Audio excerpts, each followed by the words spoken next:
And we are now starting the application webinar for the Small Cities Community Development Block Grant Program for 2023-2024 applications. My name is Brad Harrington. That's me waving my hand. And I welcome all of you who are participating. I'm going to introduce our presenters, and this is a little different because you can actually see us and we can see you, at least those of you who have your cameras on. Across from me is Colleen Devereaux, longtime member of the CDBG staff. Next to her, across the table, is Jakari Smith, who's also our webmaster for today. And across the table, to my left, is Arham Barbuia, our youngest member of staff, but this is the four of us for Small Cities CDBG. So if you've ever wondered what we look like, now you know. All right, so we have many attendees, and we have put you into mute mode, and we'll ask you to keep muted during our presentation, which I figure will be an hour. Oh, and I forgot to welcome one more person who's going to be presenting. He's off camera right now, but Leo Lee will be presenting on another facet of small cities that's new for this year, which I'll tell you about in a minute or so. We are recording this webinar, and as with last year, we will post it to the Small Cities webpage.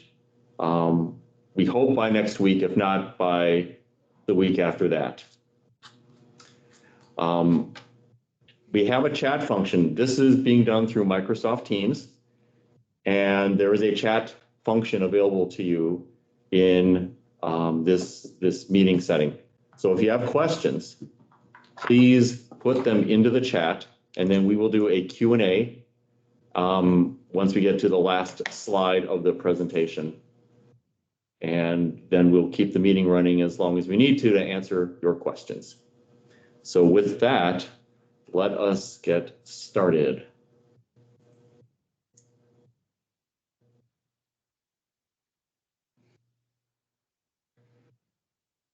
Okay, first slide is about our distribution of CDBG funds. We, the state of New Jersey, are the CDBG grantee as far as the federal government is concerned. And we are, as it is officially called, the responsible entity. Our subrecipients are units of general local government, or UGLG, or as I've heard it said in trainings, UGLUGs. Not one of my favorite acronyms, but that's what it is. Three things to mention. State CDBG programs are prohibited to fund entitlement communities, nonprofit or for-profit organizations. That is why we are speaking to you as representatives of communities largely in northwestern New Jersey or southern New Jersey in terms of areas that are non-entitlement. And I suspect you may already know that, so I will move on to the next part. State CDBG programs per the CFR reference listed there are given maximum feasible deference with respect to how it runs its program. Okay, and I just saw somebody pop up that they cannot see the slides. So that's, we'll work on that. In the meantime, I'm still going to keep talking.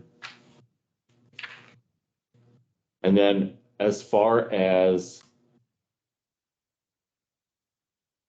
in the same slide, the state acts as HUD. Camera's turned off. Maybe that's State acts as HUD and monitors subrecipients for compliance. So we're doing the work of HUD with respect to grant compliance and monitoring.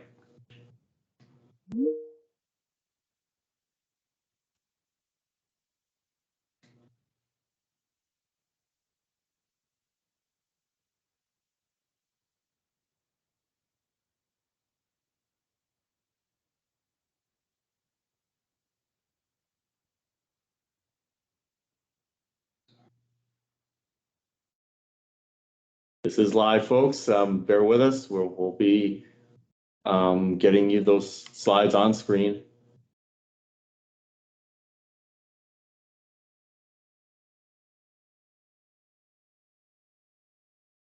Okay. All right. Okay. The person said much better. Okay. All right. Mark Blauer, I can see your face. Can you give us a thumbs up if you can see the slides? That's good. Thank you. All right, we'll continue. Actually, yeah, well, this is what I was just talking about as far as slide number 2. I won't repeat everything I just said, but this is slide number 2. We'll go on to slide number 3.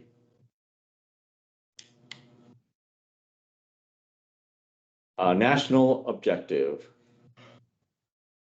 All projects need to meet at least one of the 3 national objectives under the CDBG law and regulations.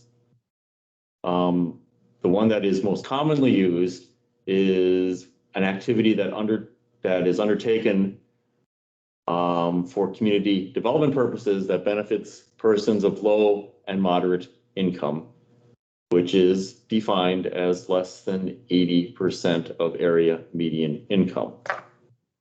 A second national objective is to prevent or eliminate slums and blight. Third objective is to meet urgent needs for which no other funding is available. There is a requirement that we need to meet as a jurisdiction that at least 70% of our funding must meet the low moderate income national objective. And I will say that we usually far exceed that.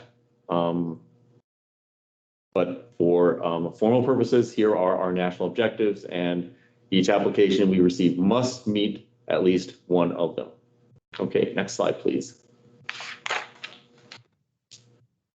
Here's our funding amounts for the current application cycle, state fiscal year 2024, which is federal fiscal year 2023. We were allocated by formula $6,746,804. After a state admin amount was deducted, it leaves $6,444,400 available to be awarded. If you are wondering, that is a slight increase over last year's allocation, which was also over $6 million, but somewhat less than the amount we have available this year. And in case you're also wondering, out of that $6 million allocation last year, we made 19 awards. So here we are in terms of what we can award the funds for. Far and away, the biggest pot and the biggest demand, and we allocated based on demand, is public facilities, infrastructure work, buildings, and other things that will help with community function and development. $4,444,400 is allocated. It's not the absolute amount that we will award, but it is what we have started and are starting with. The second amount listed is for housing repair, also for the Emergency Housing Repair Fund, $1,200,000 allocated. Thirdly, innovative development, something that for a project that does not fit into a public facilities category or a housing rehab category, can be for economic development, can be something else that, and we'll certainly confer with you if you would like to have that conference about what to do. $800,000 is allocated.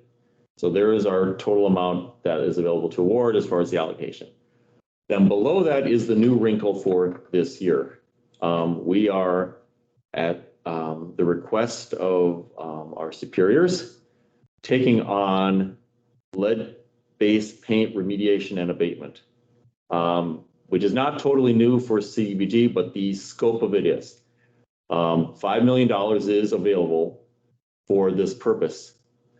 And Leo Lee will be presenting later on in this webinar with respect to this activity for addressing lead-based paint hazards through remediation or abatement. Okay, and then with the next slide, I will turn this over to Jakari. Good morning. As Brad stated, my name is Jakari Smith, and I'll be going over a few more of the upcoming slides for the webinar. First, we're going to start off with public facilities. Public facilities funds the construction or reconstruction of essential public infrastructure that primarily benefits people of low and moderate income. Public facility funds are not eligible for maintenance projects. Projects are qualified by low, moderate census data or income surveys. The maximum grant award is $400,000, but this grant award can be exceeded if compelling reasons are presented and accepted by DCA.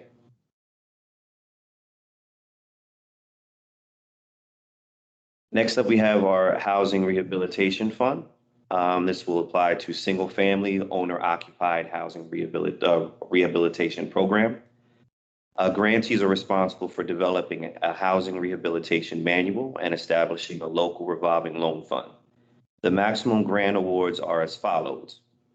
For municipalities, $200,000. Multi-jurisdiction, $300,000. County, $400,000. And up next, we'll be discussing the Emergency Housing Repair Fund.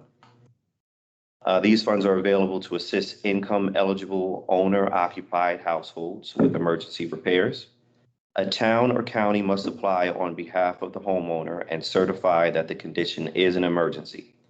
Assistance will be provided on a first-come, first-served basis, provided that funds are available.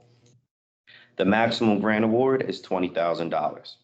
And please note that we accept applications year-round and just not during our annual small cities application cycle. And up next, we have the Innovative Development Fund, which provides funds to a new, innovative, or timely community development project that falls outside of traditional funding categories. Funds awarded to an UGLA, but pass through to a non-government entity in the form of a loan. Priority is given to low, moderate income eligible projects or those which create alternative energy sources. And for slide 10, I'll be discussing the local match requirement. Applicants must commit a percentage of the grant request based on the Municipal Revitalization Index, also known as MRI. If your MRI ranking is between 0 to 100, the match requirement will be 10%. 101 to 200, match would be 15%. 201 to 300 would be 20%. 301 to 400, 30% match requirement. And 401 and above would be a 50% match requirement. I wanted to point out that if there is more than one municipality that is participating in a proposed project, you will have to combine the MRI of each and then divide by the number of participating municipalities to obtain the correct MRI.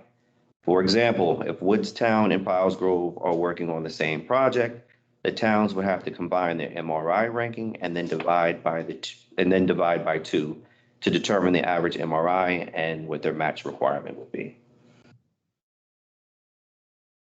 And lastly, what I'll be discussing will be the number of applications. Applicants may apply for the following each year: 1 housing rehabilitation grant, 1 public facilities grant, or 1 innovative development grant. Each grant application can only cover 1 specific project. And we just have 2 disclaimers. NJDCA retains discretion to award only 1 grant a year per jurisdiction, and lead fund requests will be included in the small cities application as a separate program component.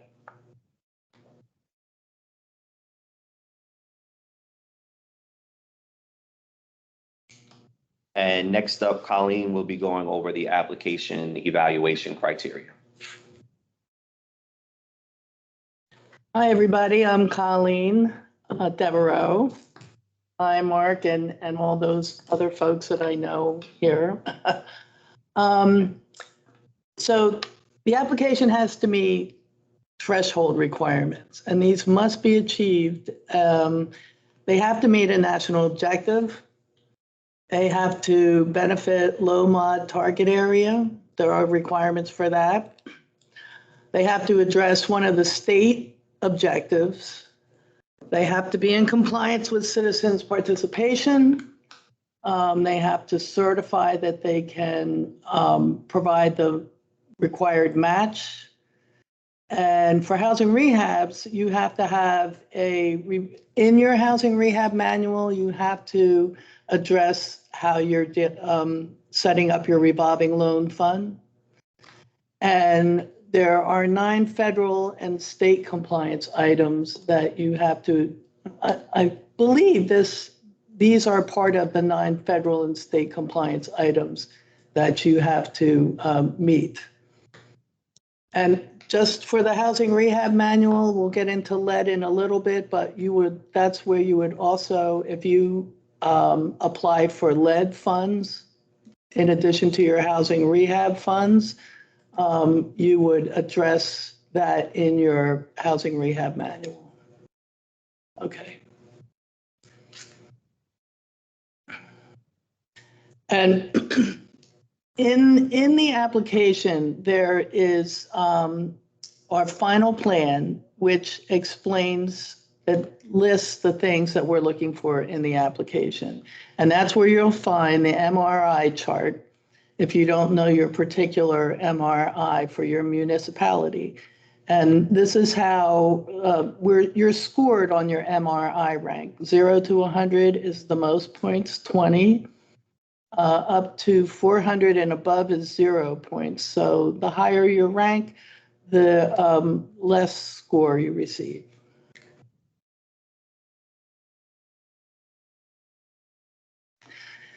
Your application must provide a community statement of need, and it must address 3 areas: your community development needs, whatever plans you have locally for the area, the housing needs, and the status of any applicable land use plans. So what's going on in the target area that you're applying for? And your housing needs state, your application must address one of those 3 items to be eligible.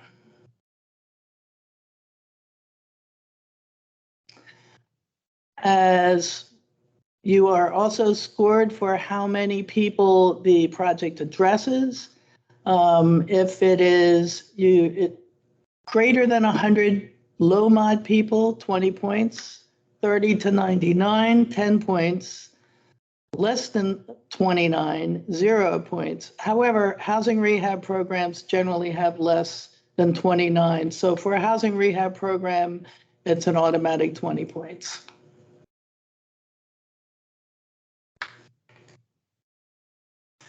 Open program balances. So if you have current grants that have high balances, we consider that when reviewing your application. What we do is look at the last 3 years and divide the total of your grant amount by the balance left. And a high balance ratio is going to give you 0 points. And a low balance ratio, we give 10 points. So we also reserve the right not to fund an application. If you have a couple of current applications that have high balances, then we may choose to not award you a grant at this time until those are reduced.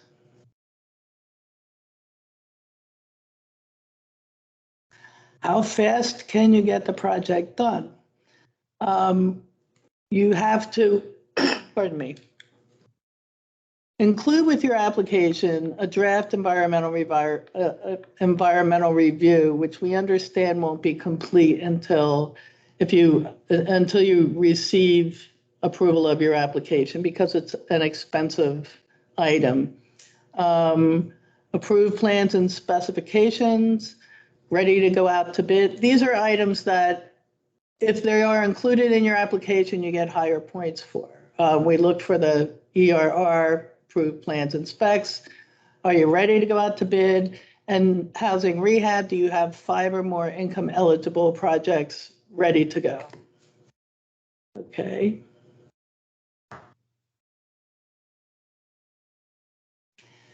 And how is your past performance with DCA? How is your grant management, deficiencies, your audits, and your adherence to the guidelines of the Small Cities Program? And that's 10 points. If you haven't applied before or you haven't been a grantee for a number of years, we consider you a new applicant and score that a little differently. And these are what we're looking for in the application. Does your application adequately address previously identified community needs or deficiencies? Does it make sense? And this is a maximum of 5 points. Does the application list past audit findings? I will say we mostly 50% of the time there are audit findings. However, if they're dog licensing or unrelated to the small cities application, it's not going to negatively impact your application and scoring. We're really looking for audit findings that are related to our program. Things like your ability to, if there's financial,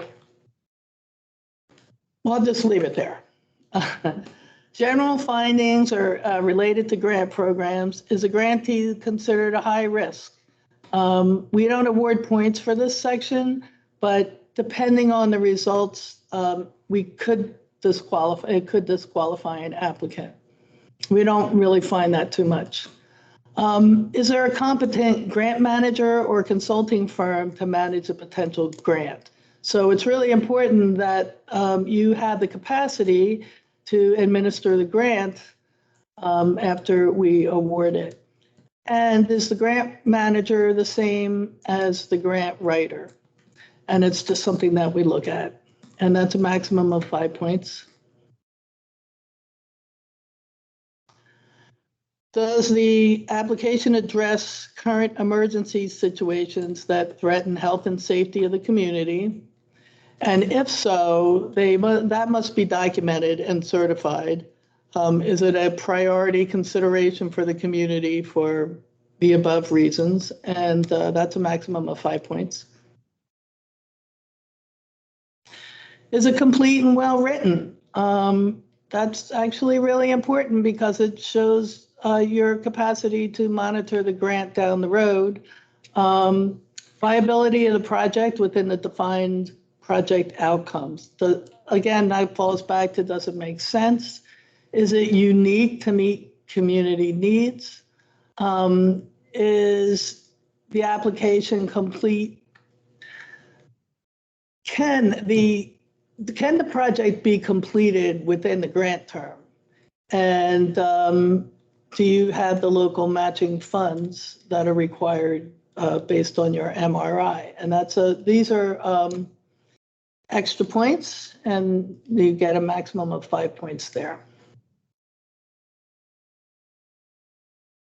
And I'm going to turn this over to Leo Lee for the lead portion of the workshop. Thanks, Colleen. Okay, good morning, everyone. I know a lot of new faces. Probably no one has ever heard or seen me before because our worlds have never collided until just now. So again, good morning. My name is Zin Leo Lee. I am the program administrator for our DCA's multiple lead assistance programs. But today, specifically, we will be going over the lead remediation and abatement program funding that is attached to this year's RFP for small cities. Hopefully this works as intended. Perfect. Okay, so a little bit of background. The $5 million that you guys received is a very small portion of the overall amount of money that we have received for lead remediation and abatement programs in general.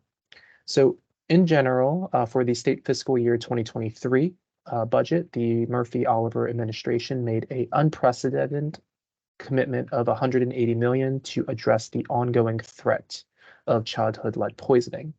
These funds will be used to fund community-based organizations, to conduct lead-safe repairs and energy efficiency improvements in residential units, and to build capacity within DCA and throughout New Jersey to address those hazards.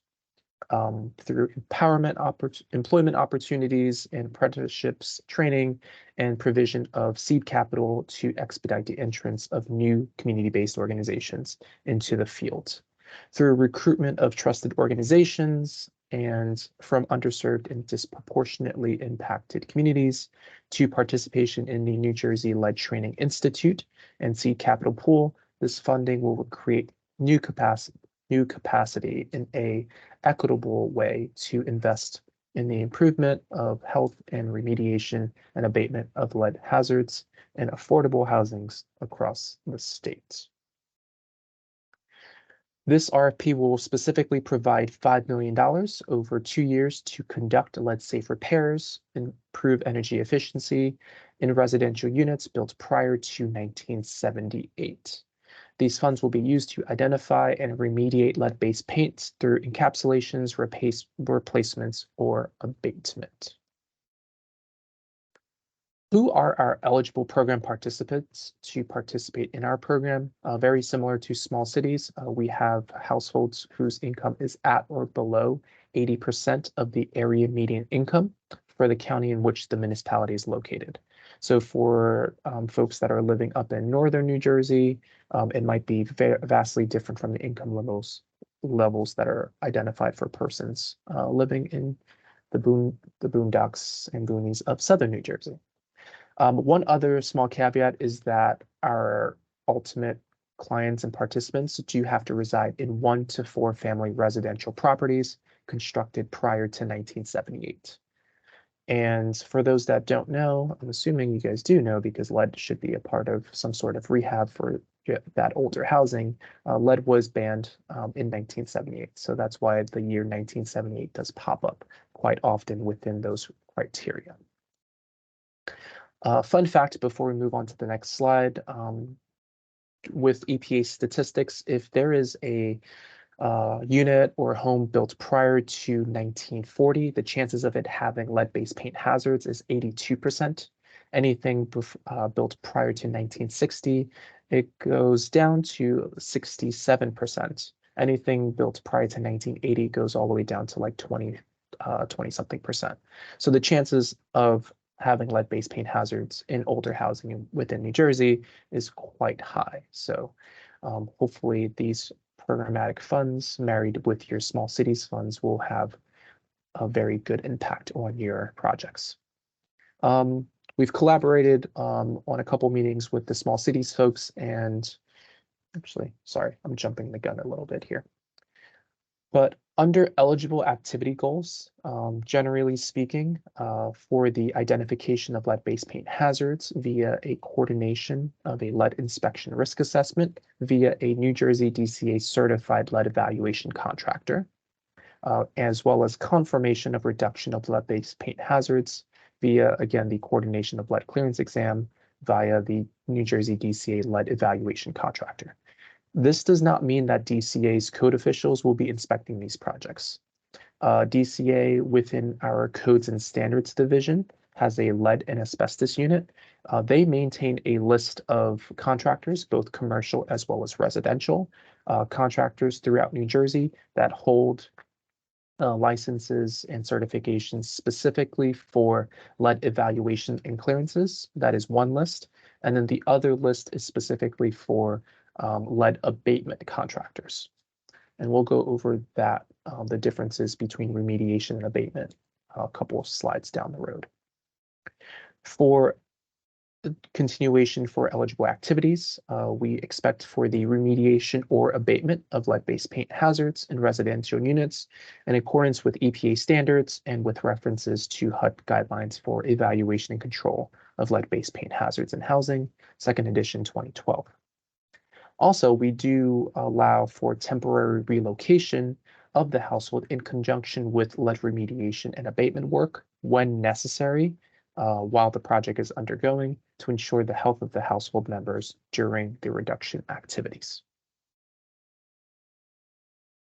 Some examples of lead work that you guys may be interested in. We do provide window replacements or the wet scrape and encapsulation, window trim replacements or wet scrape and encapsulation, baseboard replacements, molding replacements, door replacements, wall repairs, replacements and repainting, housing exterior wet scraping and encapsulation, porch repair, wet scrape and encapsulation, as well as other ancillary measures to protect the integrity of the measures installed. And some of the ancillary measures could be roof repairs. Chances are if a wall has lead-based paint hazards and it's just been exacerbated because of a roof leak or any sort of leak, you don't want to repair the wall but then not repair the roof leak, or else the problem is just going to come back again, right? So in those cases, we do or allow for ancillary measures to cover for the protection of the measures that we do install. And then one caveat for the majority of the measures is that surfaces must test positive for lead-based paint for them to be done with the lead program funds. If there's a door that you guys want to replace under these funds, but it does not test positive for lead-based paint, unfortunately, that cannot be covered under our lead paint program. Unit maximums. For remediation, the unit maximum is $13,000 per unit. For abatements, it is $25,000 per unit. The difference between abatement and remediation for us is mostly the cost. Remediations is $13,000 and abatements is $25,000.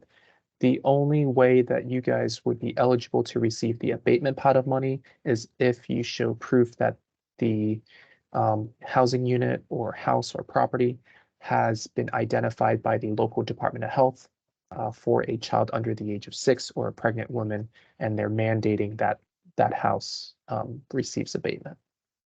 Without that type of notice of violation or trigger from the health department, each residential unit is expected to only receive $13,000.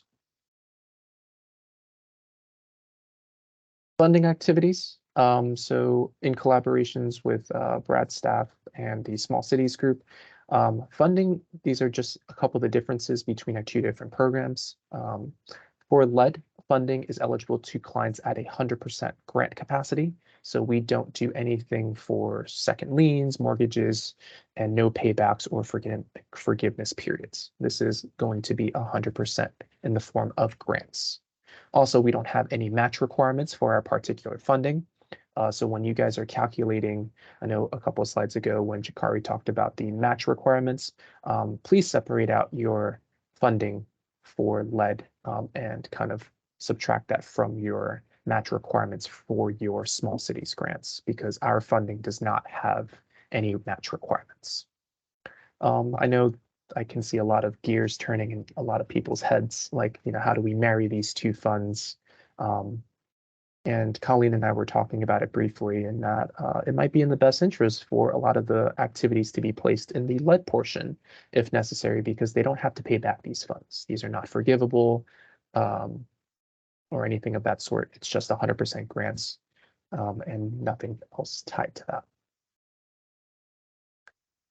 Minimal qualifications of applicants for you guys, just expecting you guys to know and have the capacity to provide the dangers of lead, get that really out there to the clients, explain that to them, coordination with the DCA certified lead evaluation contractor for the risk assessments and the clearance exams, to be able to temporarily relocate if necessary, in accordance with the Uniform Relocation Assistance and Real Properties Acquisition Policies of 1970 as amended. Monitor all projects, ensuring project completion, project clearance, and project closeout, compliance with proper waste disposal methods, and compliance with the Federal Fair Housing, Non-Discriminatory, and Equal Opportunity Acts. Project requirements. Throughout each project, we expect the distribution of some educational pamphlets prior to renovation activities in compliance with Federal Title 10 and the RRP requirements. Market the program generally through the awarded target service areas, and then the identification of temporary lead-safe housing relocation options when necessary. I keep saying when necessary for lead-safe temporary relocation options. Because sometimes, or half the time, the household doesn't have to be relocated, depending on the scope of work and depending on if they need to, or if they have access to their kitchens, bathrooms, bedrooms while the work is being done. Continuation of the general project requirements, you guys will be doing lead hazard control in the form of remediation or abatement. Activities conducted by certified lead professionals based on hazard control methods being used and in compliance with NJAC 517 and the HUD Lead Safe Housing Rule. NJAC 517 basically just requires that if you're evaluating for lead-based paint hazards, they need to be DCA certified, lead evaluation contractor. And if it's an abatement case, you guys must use a DCA certified lead abatement contractor. If it is a remediation case, we don't require for you guys to use an abatement contractor. They just have to be EPA RRP certified for that. So that's the distinguishment there. Management of contractors to provide the remediation of lead-based paint hazards and to pass clearance testing to ensure lead-safe conditions and compliance with the HUD lead-safe housing rule. Our ultimate goal is to provide lead-free, lead-safe housing. So we do need those clearance exams to prove that all of the work and all of the lead was taken care of. And lastly, just provide educational material for lead-safe home maintenance for tenants and homeowners. For our SAGE app budget categories, we added a lead or LRAP budget component or funding component. Just like similar to your other three components, we added a fourth one, and these are going to be your allowable dropdowns. For lead, we do allow up to 10% maximum for admin costs or admin personnel costs, so we do cap that at 10%. We do also have budget categories for program personnel, salaries and wages, as well as travel. Then under program development, we have lead abatement units, lead remediation units. And then for program other, we have lead operating support costs, costs for lead inspection, lead liability insurance, which is 2% of the lead money, and then lead the yearly auditing expense. And that is again 2% of the maximum for the lead amounts. And I think that's it for my slides. So I will turn it back over to Brad's team to finish us off.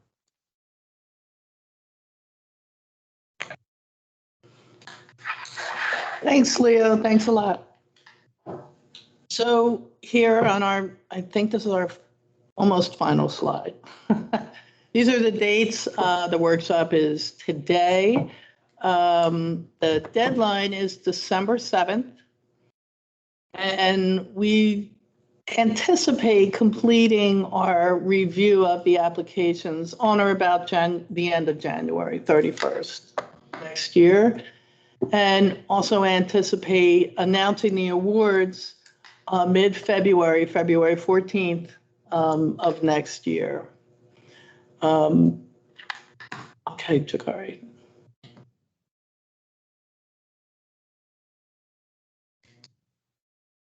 Okay, so federal compliance items. These are the things that must be part of your application: the environmental review, citizens participation plan, fair housing and civil rights, procurement and professional services agreements, Section 3 and MBE, and active SAM registration. These may not necessarily be complete at the time of your application, but these all have to be addressed and completed in order to make our award.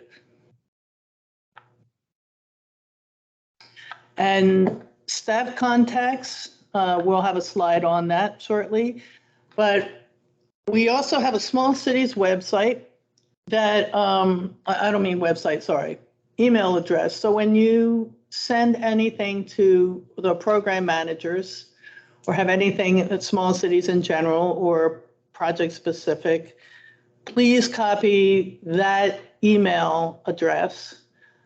Examples are monitoring forms, requests for release of funds, a bid package, your final performance reports, certification of project completion, and any other relevant documentation that's pertinent to the grant. So this is for projects that are already underway. Most of the things and items that will be part of your application, you'll be able to upload into the application. So you won't probably be emailing us any of that. Okay. Contacts: Brad Harrington, myself, and Jakari, and Arha. So I feel like Vanna White. And there is Leo, and that's his contact. You probably have some questions for him, I would imagine. And I think that's it for us, right? Okay, so we're opening it up to questions. Yes.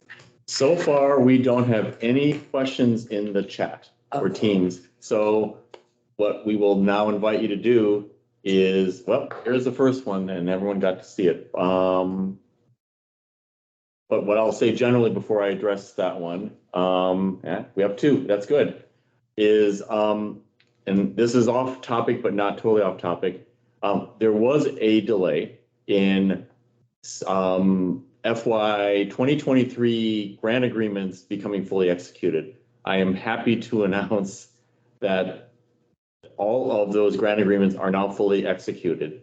So we thank you for your extreme patience in that regard. And so if you were waiting for us to get that in place for grant activities to get started, please get going. This will allow us to move ahead with compliance items that some of you have already sent to us. So I wanted to make mention of that. Secondly, that small cities at dca.nj.gov, that's a major good step to make sure that no emails get lost, because that way all of us at this table can check it on at least daily, if not multiple daily times a day basis, and see what's come in. So wanted to highlight that again. All right, so let us start to address some of the questions in the chat. Okay, first question, can the consulting engineer be responsible for both design and grant administration?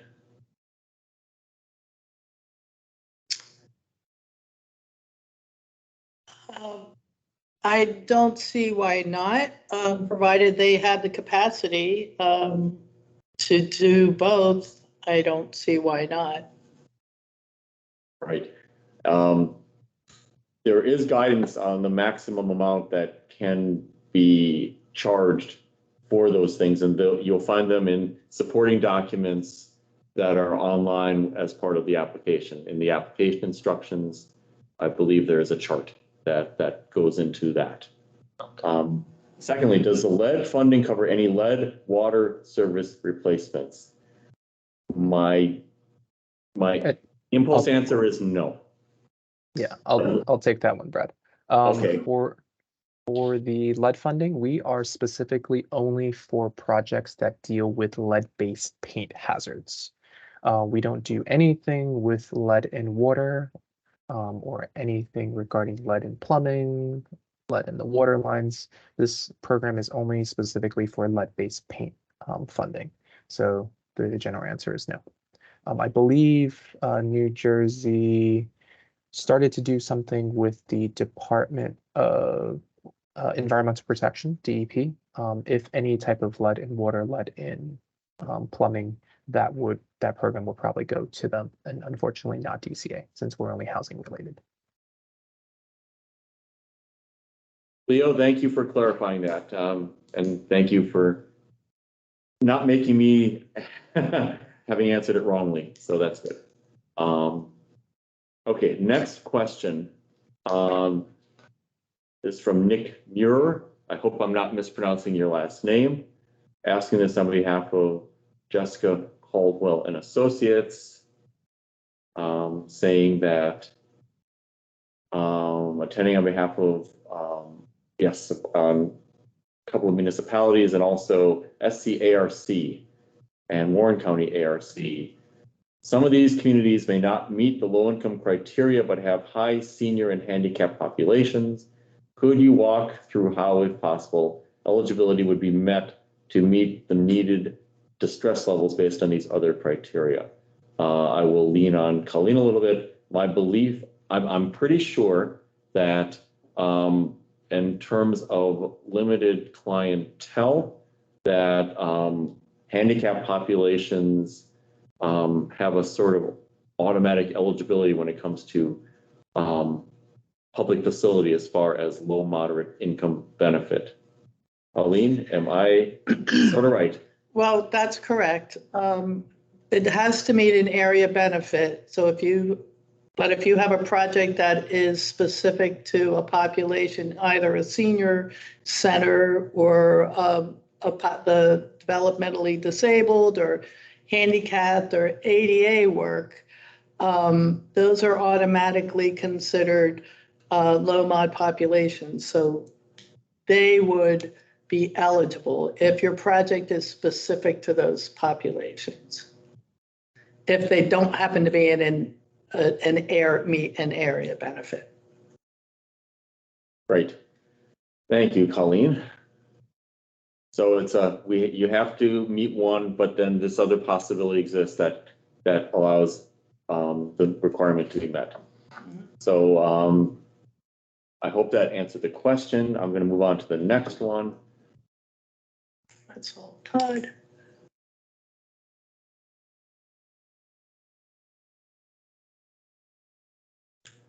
Okay, Todd Noon. Does reference to the new lead paint remediation element need to be included in the public notice that is published for the required public hearing for the application? Leo, is there a public notice requirement for the lead money? I don't think so. Not on my end. All we require is just a board resolution for grantees that are actually getting the grant.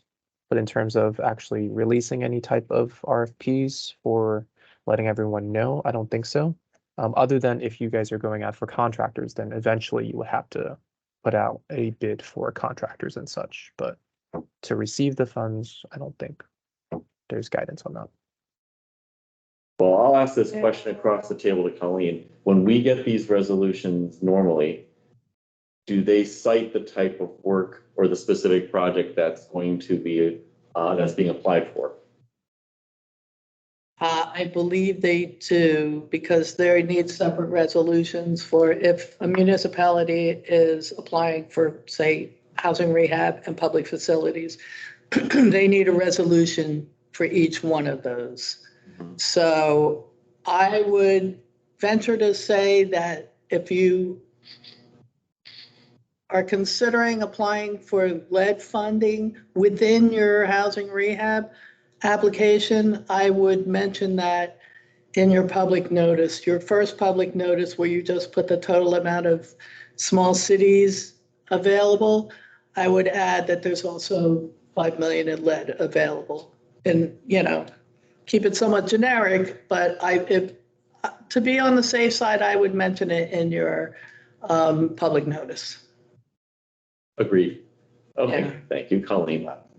Okay, and I just got a thumbs up, so I think I answered the question sufficiently good, or we did. All right, next question, Mark Lauer, also about lead paint.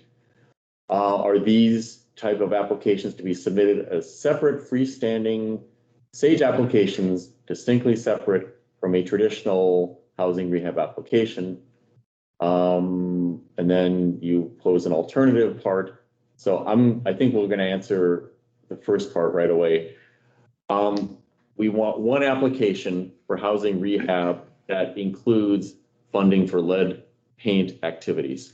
The housing rehab activities will be one component, and the lead paint activities will be the other component. And the amount of that application can exceed the normal amount that we normally set. In fact, in the slide that we showed earlier, in terms of the total amount, because of the fact that it's two requests for funds in the same application.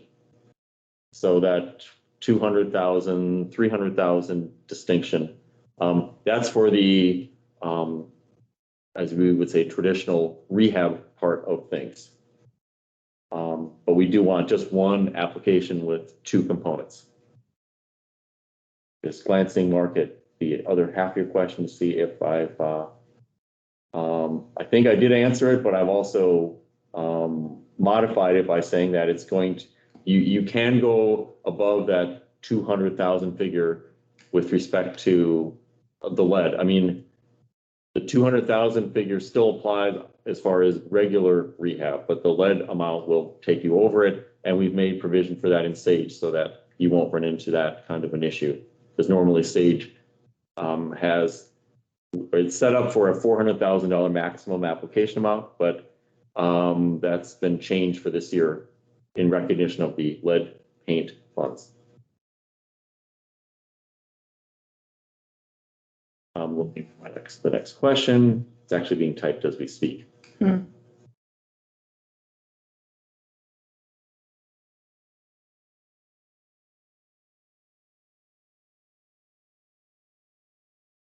As a matter of fact, since we don't have any, I'm waiting for the question to come in by chat. If anyone wants to unmute and ask a question, just identify yourself so that we know who it is we're speaking with, and then please ask your question.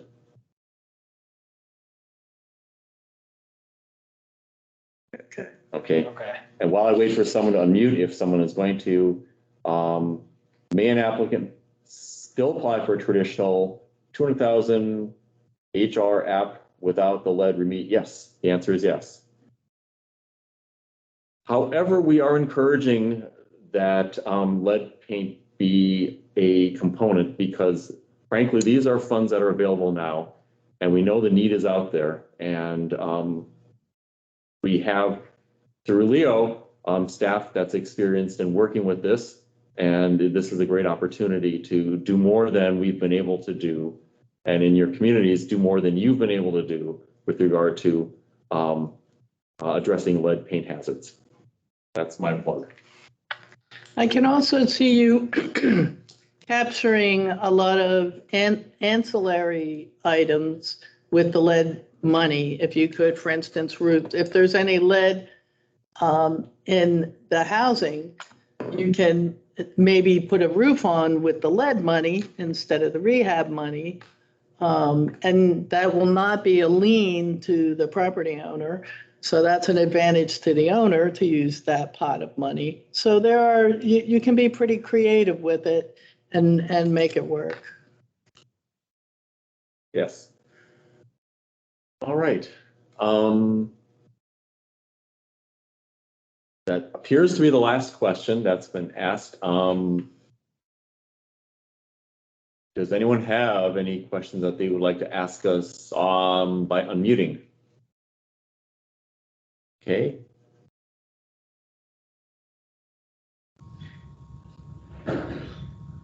Brad, this is Mark Lauer. Hi, Mark. Hi, Mark. I just had one question. It'd be simpler to give it direct versus typing it. Since the time frame is tight, a number of municipalities have already advertised and conducted their public hearings in order to make sure that they could have their public hearing at a township committee meeting or a borough council meeting. Those municipalities have used the traditional hearing format that we've used the last few years. And some may not be even thinking about home rehab or lead abatement. Is there any fault if we used the traditional hearing notice without reference to $5 million available for lead? No, no, not at all.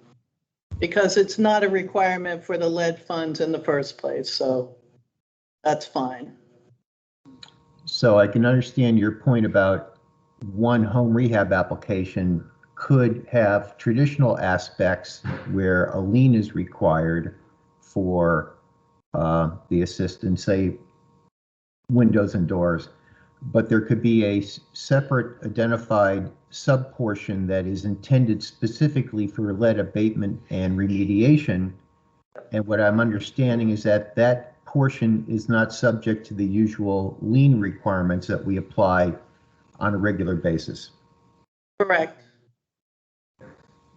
Very nice program.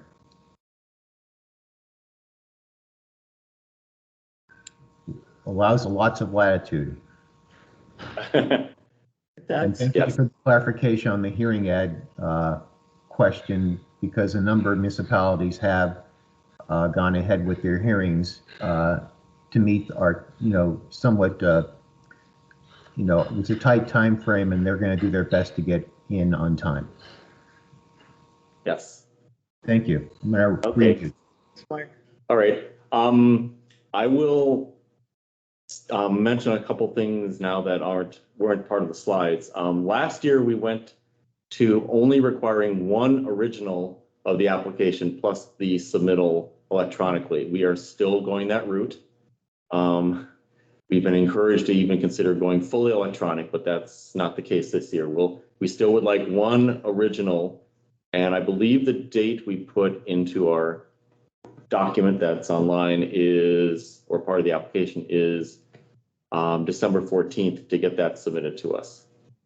The original? The original, yes. Okay, so Yeah. long as the application is submitted.